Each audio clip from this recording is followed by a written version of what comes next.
How to use Edit Chart button. Click on the Edit Chart button. Multiple pen icons will be shown.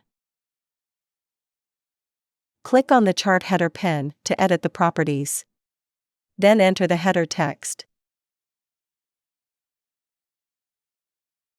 Click on the Apply button.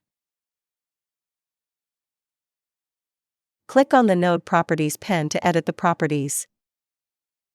Click on the Node section to change the color of the node.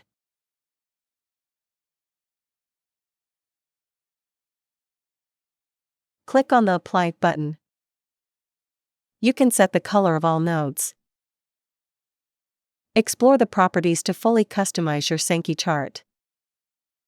Chart Settings button to edit the general chart properties. Click on the Save Changes button. Following versions of Excel are supported by ChartExpo. We appreciate your business. Thank you. Please remember to subscribe to our channel.